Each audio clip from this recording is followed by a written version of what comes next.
I spent 28 years calling him Dad, until a simple saliva test shattered everything I thought I knew about my family. What I discovered didn't just change my past, it rewrote my entire identity. This is my story. My name is Sarah, and until recently, I thought I had the most boring, predictable family story you could imagine. I'm 28, a marketing coordinator in Portland, and I grew up in what seemed like the perfect suburban bubble with my parents, Michael and Linda, and my younger sister Emma. Dad, Michael, was everything you'd want in a father figure.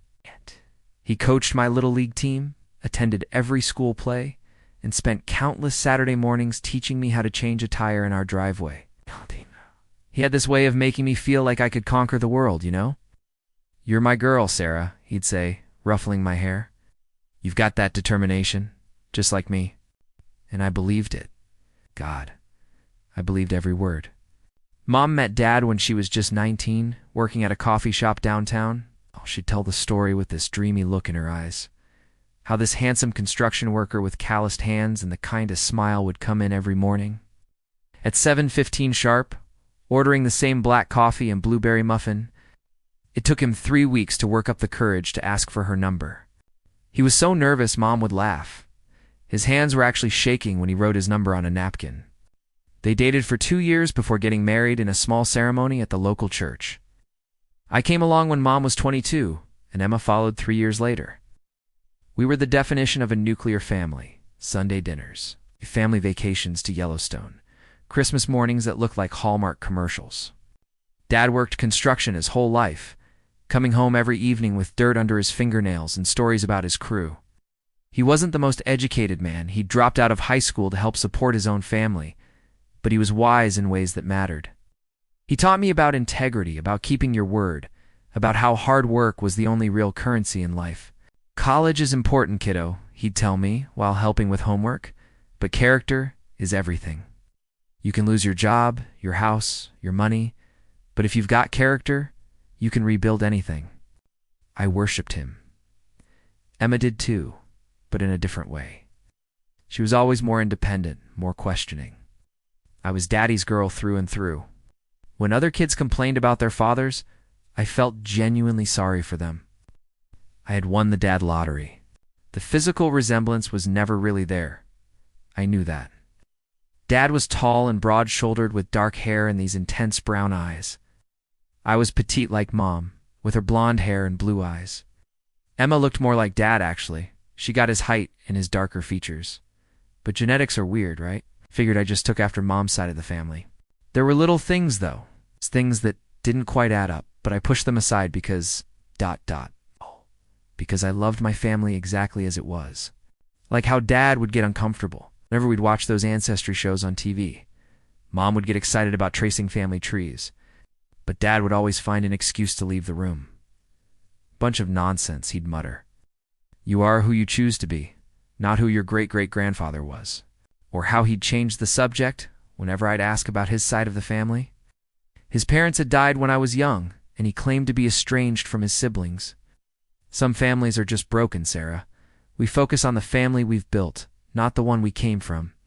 I respected that. Thought it showed strength, actually. This man who'd overcome a difficult past to build something beautiful with us. The medical history thing was more concerning. Every time I'd go to a new doctor and they'd ask about family medical history, I'd have to shrug and explain that my dad's side was a mystery. Dad would just say his family was healthy as horses and leave it at that. But still, these were just ... quirks. Every family has them. I never questioned the fundamental truth of who we were. Michael was my father, Linda was my mother, Emma was my sister, and we were happy. We were whole. That certainty would become the most devastating casualty of what I was about to discover. Because sometimes the people we trust most are the ones keeping the biggest secrets. The first crack in my perfect family foundation came on what should have been one of the happiest days of my life, my college graduation. I was 22, fresh out of Portland State with my marketing degree, and the whole family had gathered to celebrate. Mom, Dad, Emma, and even some extended family from Mom's side had driven up for the ceremony.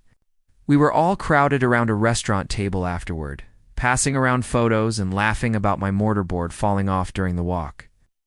That's when my great-aunt Helen, Mom's aunt, sharp as a tack at 85, made an observation that would haunt me for years.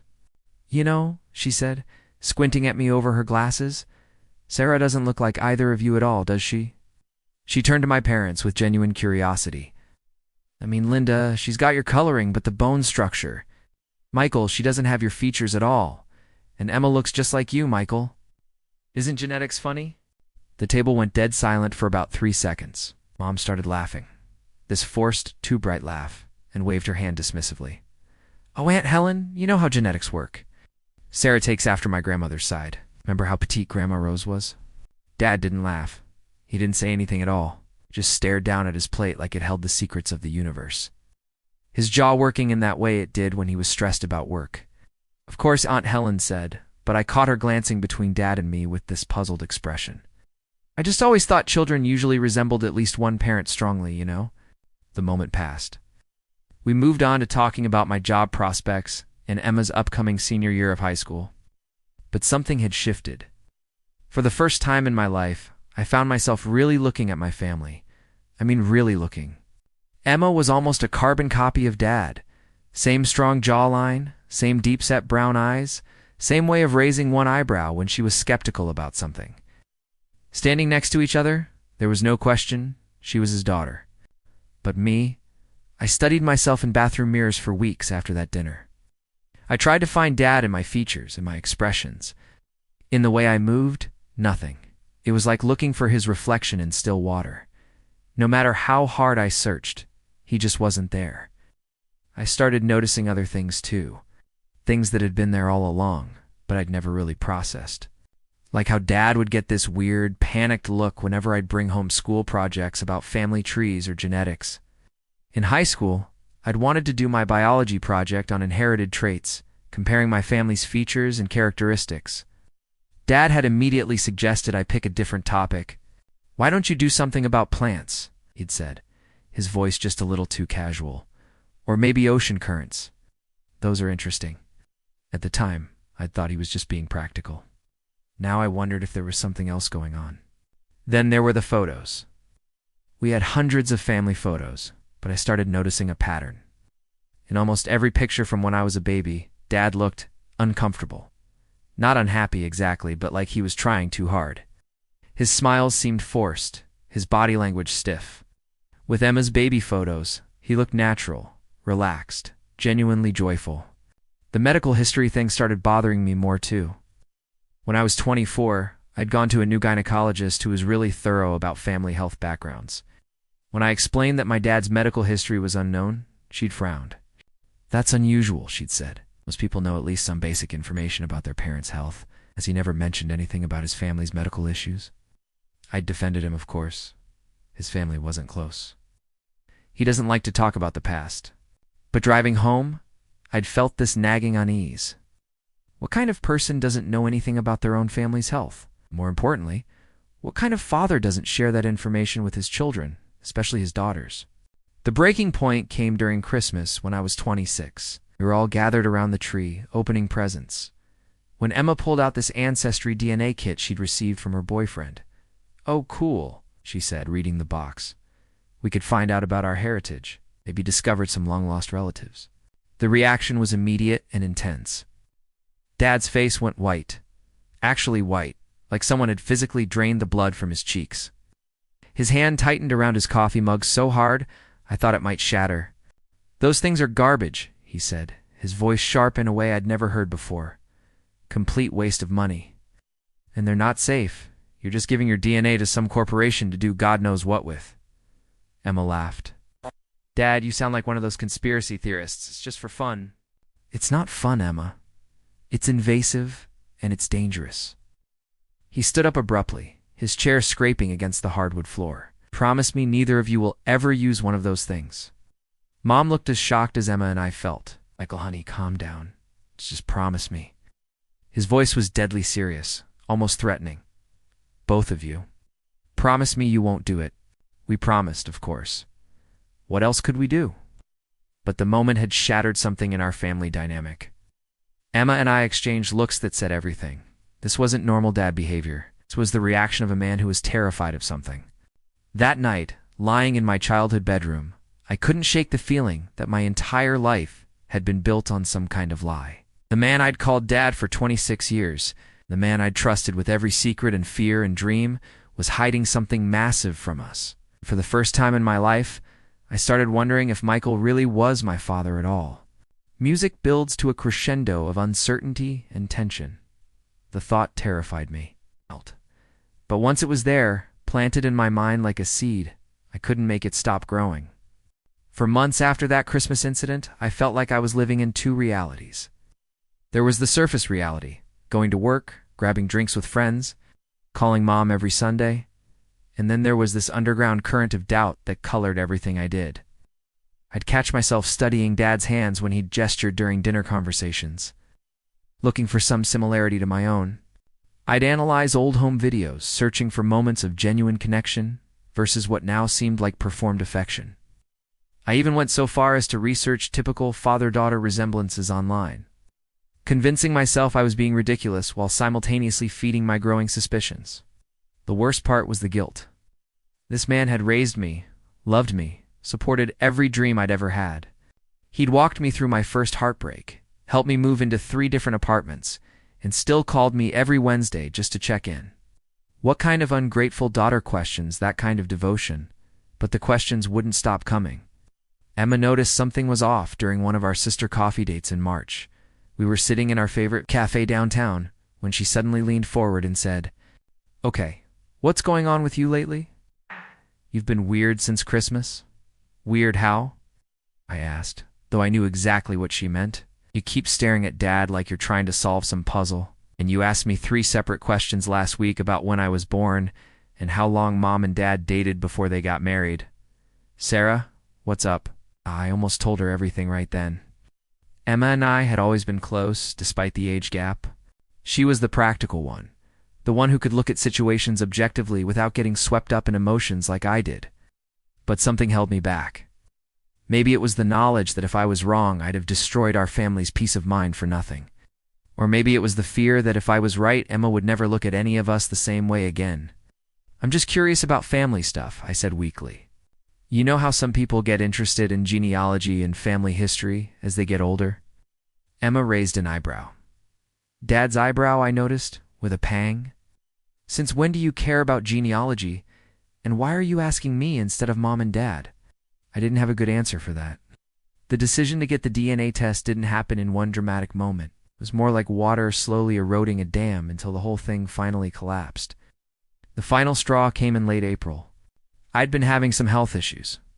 Nothing serious, just some digestive problems that my doctor wanted to investigate.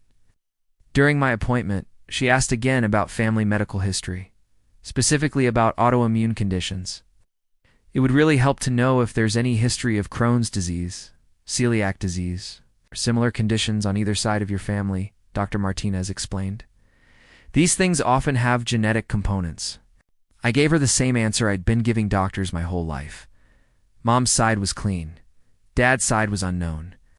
"Have you ever considered asking your father to reach out to family members for medical information?" she suggested gently. Even estranged families usually share medical information when it's important for their children's health. That evening, I brought it up with Dad. We were sitting on his back porch, watching him tend to his tomato plants, something he'd done every spring for as long as I could remember. "Dad," I said, trying to keep my voice casual, "my doctor was asking about family medical history again. Is there any way you could reach out to any of your relatives, just to ask about autoimmune stuff? It might help with my diagnosis." His reaction was immediate and telling. His hands stilled on the tomato plant he was staking, and I saw his shoulders tense up. "Sarah, I've told you before, I don't have contact with any of them, and honestly, that side of the family, ... There's nothing good there, nothing you need to worry about." "But Dad, what if there's important medical information? What if drop it?" His voice was sharp, final. "Just drop it, okay? Some things are better left alone." He stood up abruptly and headed for the house, leaving me sitting alone among his carefully tended plants. That night, lying in bed, I finally admitted to myself what I'd been avoiding for months. I was going to get that DNA test, not to hurt anyone, not to destroy my family, but because I needed to know the truth. I deserved to know the truth. The next morning, I went online and ordered a test kit. My hands were literally shaking as I entered my credit card information. I felt like I was betraying everything I'd been raised to believe, but I also felt like I was finally taking control of my own story. The kit arrived 3 days later in a discreet brown package.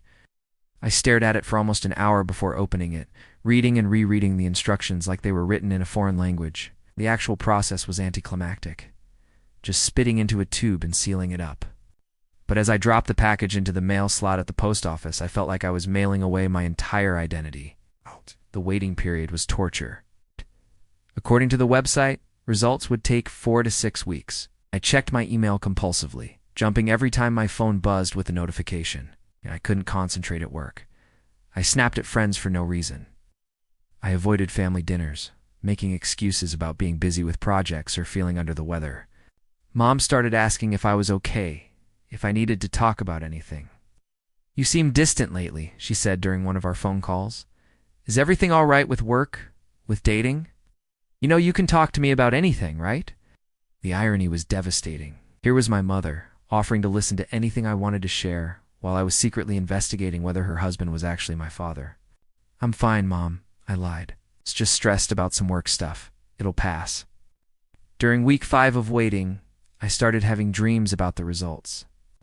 Sometimes I dreamed that the test proved Dad was definitely my biological father, and I'd wake up feeling guilty and relieved in equal measure. Other times I dreamed that the results revealed I was adopted, or that Mom had had an affair, or that I belonged to some completely different family entirely. The worst dreams were the ones where I'd confront Dad with the results, and he'd look at me with this expression of profound disappointment and say, "I raised you better than this, Sarah. I thought I raised you to trust your family." On a Thursday morning in early June, 6 weeks and 2 days after I'd sent in the test, I woke up to an email notification that would change everything. "Your DNA results are ready." I sat on the edge of my bed in my pajamas, staring at that subject line, knowing that whatever I was about to discover would split my life into a clear before and after. My finger hovered over the link. Music builds to a crescendo of anticipation. Some truths once revealed can never be unknown again. I didn't click the link right away. Instead, I made coffee, took a shower, got dressed for work. Anything to delay the moment that would either confirm my worst fears or prove I'd been a paranoid daughter questioning a perfectly innocent man. But you can only postpone the inevitable for so long. I called in sick to work. I couldn't imagine sitting through meetings and presentations while this email sat unopened in my inbox, containing the answers to questions that had been eating me alive for months. At 10:47 a.m., sitting at my kitchen table with my second cup of coffee and my laptop, I finally clicked the link. The website loaded with this cheerful, colorful interface, all bright blues and greens, clearly designed to make genetic revelations feel like a fun adventure rather than potential family destruction. I had to create a password and verify some information before I could access my results. My hands were shaking so badly I mistyped my password 3 times. Finally, the results page loaded. The first section was about ethnicity. Apparently I was 43% Irish, 28% German, 15% Scandinavian, with some other smaller percentages mixed in. Interesting, but not earth-shattering. This was roughly what I'd expected based on Mom's family background. Then I scrolled down to the section I'd been dreading, DNA relatives.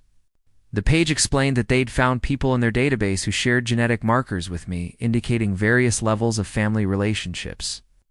Close family members would appear at the top, showing higher percentages of shared DNA. The first entry made my heart stop. Close family match minus 24.7% DNA shared predicted relationship. Half-sibling David Chen. Age 31 half-sibling? I stared at that phrase until the words lost all meaning. Half-sibling. I had a half-sibling named David Chen who was 3 years older than me. With trembling fingers, I clicked on his profile. There wasn't much information. He lived in Seattle, worked in tech, and had included a photo. He looked like me. Same blonde hair, same blue eyes, same small frame. But more than that, he had features I recognized from my own mirror. The shape of his nose. The way his eyes crinkled when he smiled. This was what I should have been looking for in family photos all these years.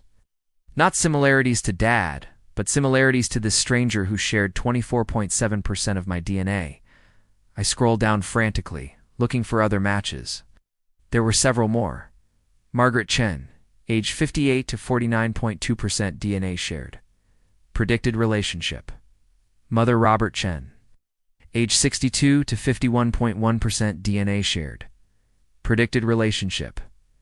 Father, Jennifer Chen, age 26 to 23.8% DNA shared. Predicted relationship. Half-sibling, I had biological parents. Living biological parents with a completely different last name. I had two half-siblings I'd never known existed. The Robert Chen, who was apparently my father, had included a brief bio. Retired accountant, married to Margaret for 35 years. Love of gardening and baseball, looking to connect with family. Love of gardening. I thought about Dad, Michael, tending his tomato plants, how he'd taught me to identify different types of soil, how some of my happiest childhood memories involved helping him in his garden. Was everything a lie? Even the interests we seemed to share. I clicked on Margaret Chen's profile next, my heart hammering so hard I could hear it in my ears. Her photo loaded and I actually gasped out loud. She looked exactly like me. Not similar, exactly like me. It was like looking at a photo of myself in 30 years. Same bone structure, same smile, same everything. The resemblance was so strong it was almost uncanny. Margaret had included more information. Retired nurse, grandmother of 4. Loved spending time with family and traveling. Recently started exploring genealogy to learn more about family connections. There was a message option. Both Robert and Margaret, as well as David, had their messaging enabled. I slammed my laptop shut. This couldn't be real. There had to be some mistake. Maybe the test was wrong. Maybe I'd contaminated the sample somehow. Maybe this was all some elaborate technical error. But deep down, I knew it wasn't an error. Everything finally made sense. The lack of resemblance to Dad, his panic about DNA tests, his refusal to discuss family medical history, his weird behavior around anything related to genetics or family trees. Michael wasn't my biological father. I don't know how long I sat there in my kitchen, staring at my closed laptop. It felt like hours, but when I finally looked at the clock, only 20 minutes had passed. 20 minutes that had completely rewritten my entire life story. My phone buzzed with a text from Mom. Haven't heard from you today? Hope you're feeling better. Dad's making his famous chili tonight if you want to come by for dinner. Dad's famous chili. The recipe he claimed his grandmother had taught him, from the family I was apparently not related to. I started crying then. Not delicate tears, but huge, ugly sobs that shook my whole body. I cried for the father I'd thought I had. I cried for the lies that had shaped my entire identity. I cried for the biological family I'd never known existed. I cried for what was about to happen to the only family I'd ever known, because there was no going back from this. No pretending I hadn't seen what I'd seen, no one knowing what I now knew. I had to tell them. I had to confront the people who had built my entire life on a fundamental deception. But first, I needed to understand the full scope of what had been hidden from me. With shaking hands, I opened my laptop again and started reading through every piece of information about my biological family. David Chen had included an email address. Margaret and Robert had detailed family trees going back generations. There were cousins and aunts and uncles I'd never known existed. There was an entire family history that belonged to me, full of medical information, cultural background, and relatives who shared my actual genetic makeup. And then I found the detail that made everything even more complicated. In Robert Chen's family tree, there was a note that made my blood run cold. Daughter Sarah, born 1995, placed for adoption through Catholic Family Services, is placed for adoption. I wasn't the product of an affair. I hadn't been secretly switched at birth in some hospital mix-up. I was adopted. Michael and Linda had never told me.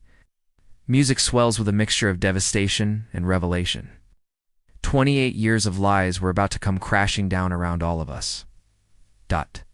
I didn't sleep that night. I couldn't eat. I just sat in my apartment, staring at my laptop screen, scrolling through photos of people who were genetically my family, but complete strangers to me. David Chen had posted pictures from a recent hiking trip.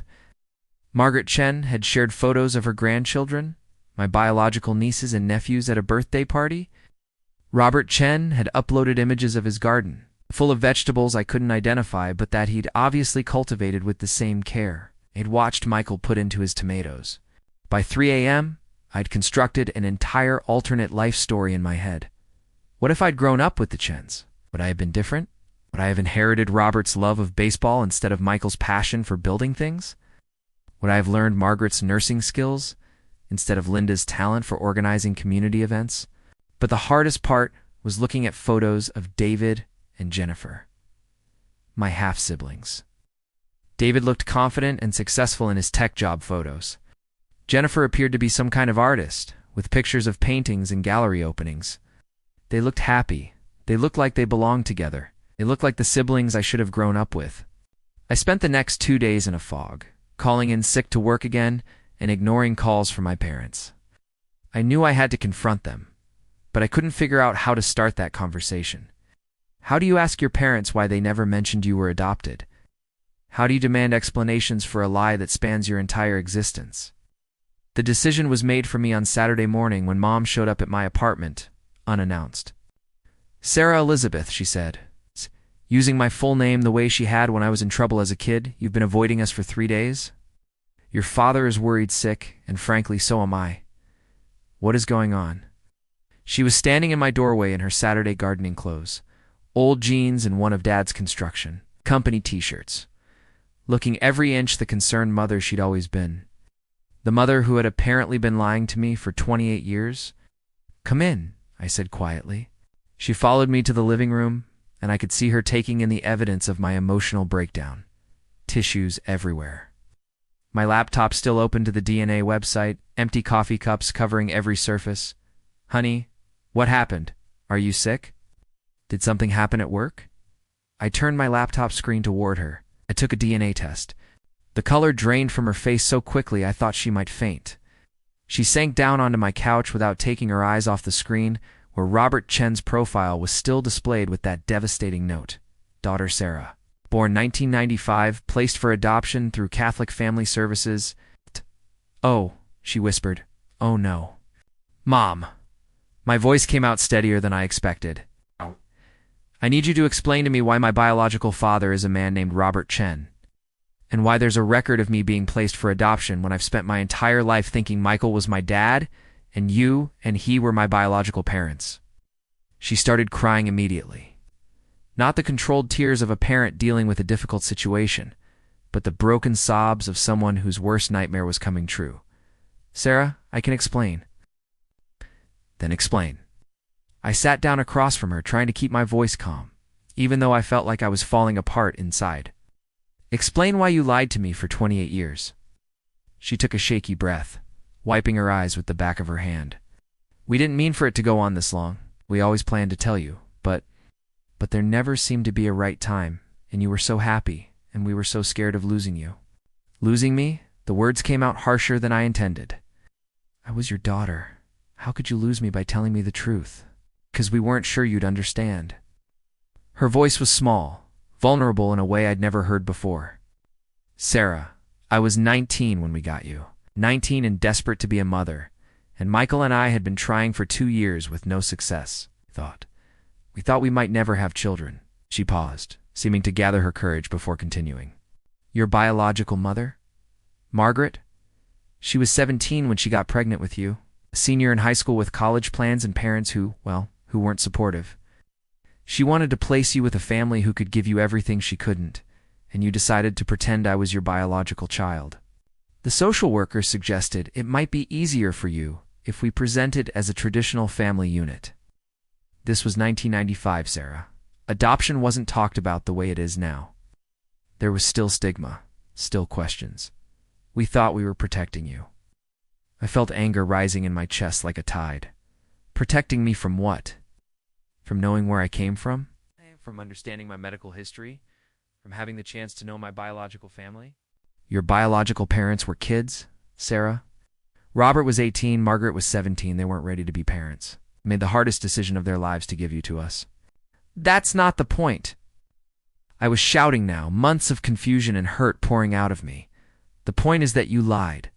Both of you every single day for 28 years.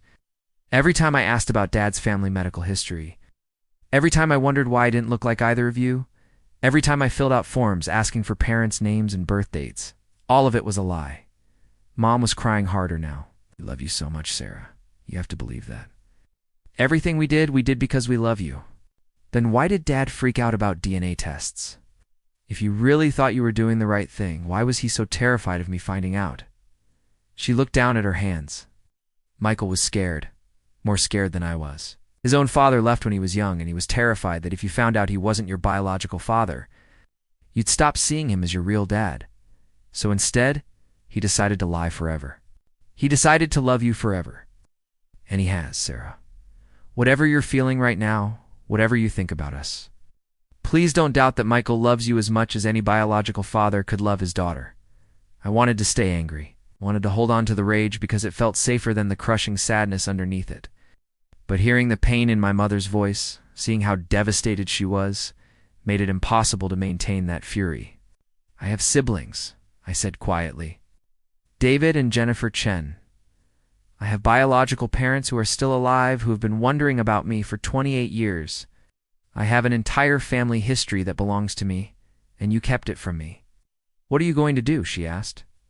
And I could hear the terror in her voice. Before I could answer, my phone rang. Dad's contact photo, a picture of us together at my college graduation, both of us grinning widely, filled the screen.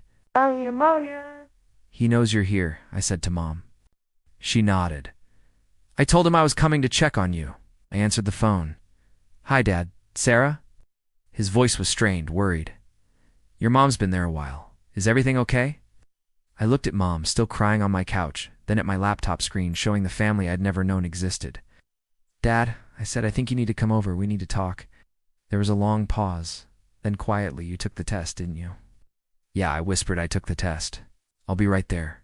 20 minutes later, Michael, the man who'd been my father in every way except genetically, walked into my apartment looking like he'd aged 10 years overnight. And that's when the real conversation began. Some families are built on blood. Others are built on choice. But all families, I was about to learn, are built on truth. And what happens when that truth finally comes to light. The conversation that followed Dad's arrival was the hardest 3 hours of my life. Michael sat in my living room, this man who'd taught me to ride a bike, who'd walked me down the aisle at my best friend's wedding when her father couldn't make it, who'd still called me every Wednesday just to hear my voice, and he looked completely broken. "I never wanted you to find out like this," he said, his voice barely above a whisper. "I always imagined we'd sit down together when you were older, when you were ready, and we'd explain everything properly." "When would that have been, Dad? When I was 30, 40? When I had kids of my own and needed their medical history?" He flinched at the word Dad. I hadn't meant it as a weapon, but I could see it hit him like one. "I don't know," he admitted. "I kept thinking there would be a right time, but every year that passed made it harder. Every year made me more terrified that you'd hate us for keeping it from you." Mom had stopped crying by then, but she looked exhausted, like this secret had been physically weighing her down for decades, and she was finally feeling its true weight. "Tell me about them," I said. "Tell me about Robert and Margaret Chen. Tell me about the adoption. I want to know everything." And slowly, piece by piece, they told me the story I'd never heard. Margaret Chen had been a high school senior with a full scholarship to nursing school. Robert was her boyfriend, a year older and planning to study accounting. They were kids, scared, unprepared kids who'd made one mistake that changed everything. Margaret's parents had been furious when they found out she was pregnant. They'd wanted her to handle it quietly and never speak of it again. But Margaret couldn't go through with that option, and Robert supported her decision to carry the pregnancy to term. They'd spent months researching adoption agencies, looking for parents who could give their baby everything they couldn't. Michael and Linda had been trying to conceive for 3 years, going through fertility treatments and disappointment after disappointment. "The social worker showed us your birth parents' letter," Mom explained. "They'd written about what they hoped for you. Parents who would encourage your education, who would support your dreams, who would love you unconditionally. And we knew, ... we knew we could be those parents." The adoption had been what they called semi-open.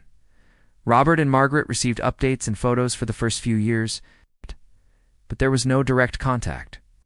They'd always known they could reach out when I turned 18 if they wanted to, but they'd chosen not to, respecting what they believed were my adoptive parents' wishes. They never forgot about you, Dad said quietly. The social worker told us that Margaret asked about you every year on your birthday for the first decade. She wanted to make sure you were happy and healthy, but she never wanted to disrupt your life. I thought about Margaret's DNA profile, about how she'd recently started exploring genealogy. She hadn't been looking for random relatives. She'd been looking for me. Why didn't you ever tell me? I asked again because I still didn't understand. Even when I was older, even when I started asking questions about medical history, Dad was quiet for a long time. When he finally spoke, his voice was thick with emotion. Because I was selfish, he said. Because from the moment they placed you in my arms in that hospital room, you were mine. Not biologically, but completely and utterly mine. I couldn't imagine sharing you with anyone, even the people who gave you life. He looked at me with tears in his eyes. I know that's not fair to you. I know it wasn't fair to Robert and Margaret. But Sarah, being your father has been the greatest privilege of my life, and I was terrified that if you knew the truth, you might not need me anymore. That's when I finally understood. This wasn't just about adoption or family secrets or even lies. This was about fear.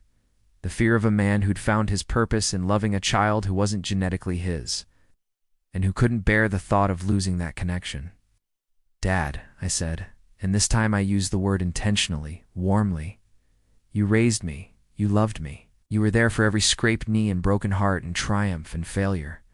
Robert Chen may have contributed DNA, but you're my father. The relief on his face was overwhelming. But I wasn't finished. That said, I need to know my biological family. I need to understand where I come from, and I need to make my own relationship with them. Can you handle that? It took him a moment, but he nodded. If that's what you need, then yes, I can handle that. The first email I sent to David Chen was terrifying. How do you introduce yourself to a half-brother you never knew existed? Hi, David. I wrote, I think we're related. This is really weird, but I just found out I was adopted, and according to our DNA results, you're my half-brother. I have no idea how to do this, but I'd like to get to know you if you're interested. His response came within hours. Sarah. God, I can't believe you reached out. Mom and Dad have been hoping to hear from you for years, but they never wanted to interfere with your life. Can we set up a phone call? I have so many questions. That phone call led to video chats, which led to emails with Margaret and Robert, which led to the most surreal family reunion of all time 6 weeks later. I drove to Seattle on a Saturday morning in August, my stomach churning with nerves. Michael had offered to come with me for moral support, but this felt like something I needed to do alone. The Chens lived in a modest suburban house with a garden that would have made Dad jealous. When Margaret answered the door, it was like looking into a mirror that showed me 30 years into the future. Sarah, she whispered, and started crying immediately.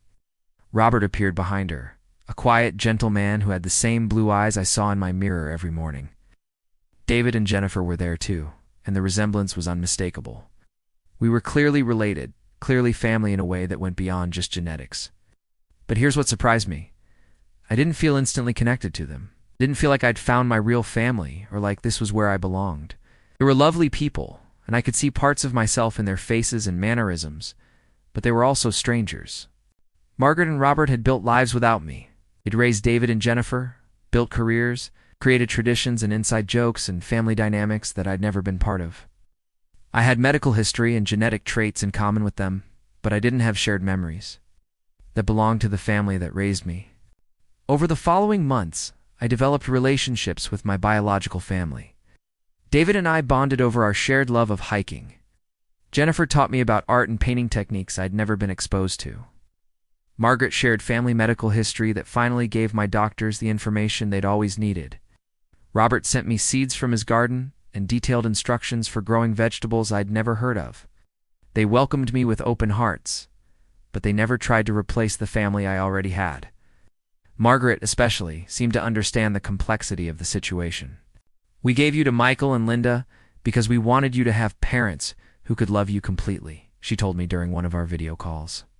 The fact that they did such a beautiful job raising you proves we made the right choice. The hardest part was navigating the relationships with Emma and my parents.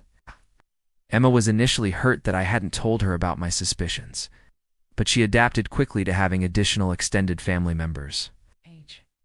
She was actually excited about suddenly having more relatives to connect with. It's like we won the family lottery, she said. with characteristic Emma optimism. More people to love us, and more people for us to love.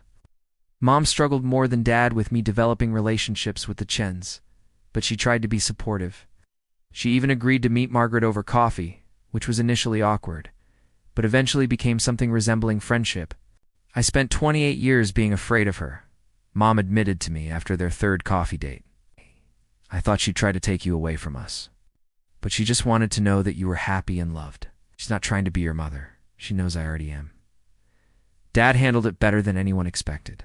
Started asking about my conversations with Robert, offering gardening advice to pass along, even suggesting I invite David and Jennifer to visit Portland. They're part of your story, he said simply. And your story is part of my story, so I guess that makes them part of mine too. It's been 2 years now since that DNA test changed everything. I have relationships with both families, and while it's sometimes complicated, it's also richer than I ever imagined. I know my medical history now. I understand where I got my artistic eye, my love of hiking, my tendency to be overly organized under stress. I have half-siblings who text me random thoughts and share inside jokes I'm slowly becoming part of. But I also know, with absolute certainty, who my real parents are. They're the people who stayed up all night when I had pneumonia at age 7. They're the people who taught me to drive, who celebrated my college graduation, who still call to check on me when they see bad weather in the forecast. Michael and Linda are my parents. Robert and Margaret are my biological parents. David and Jennifer are my half-siblings. Emma is my sister in every way that matters. I've learned that family isn't an either-or situation. It's not genetics versus choice, nature versus nurture, birth family versus adoptive family. Family is all the people who choose to love you, support you, and show up for you consistently over time. Lies my parents told were wrong, but they came from love and fear rather than malice. The choice my biological parents made was incredibly brave and selfless. The relationships I've built with everyone since the truth came out are based on honesty, respect, and genuine affection. Last month, I hosted my first combined family gathering. The Chens drove down from Seattle, and we all crowded into my parents' backyard for a barbecue that would have seemed impossible 2 years ago. Michael and Robert compared gardening techniques. Margaret and Linda collaborated on making potato salad. Emma and Jennifer bonded over their shared love of true crime podcasts. David helped Dad fix a loose board on the deck, and I sat in the middle of it all, surrounded by people who love me, some who raised me, some who gave me life, some who share my DNA, some who share my history, and I felt complete in a way I never had before. The DNA test didn't just prove my dad lied to me for years, it proved that families are more complicated, more resilient, and more beautiful than any simple definition could capture. Now, when I look in the mirror, I see Margaret's bone structure and Robert's eyes. But I also see Michael's determination and Linda's kindness. I see the way Emma raises one eyebrow when she's skeptical, and I see David's smile, and I see Jennifer's artistic way of looking at the world. I see all the people who have loved me, shaped me, and claimed me as their own. And I finally understand that the most important truth isn't about where you come from. It's about who chooses to walk beside you on the journey of where you're going.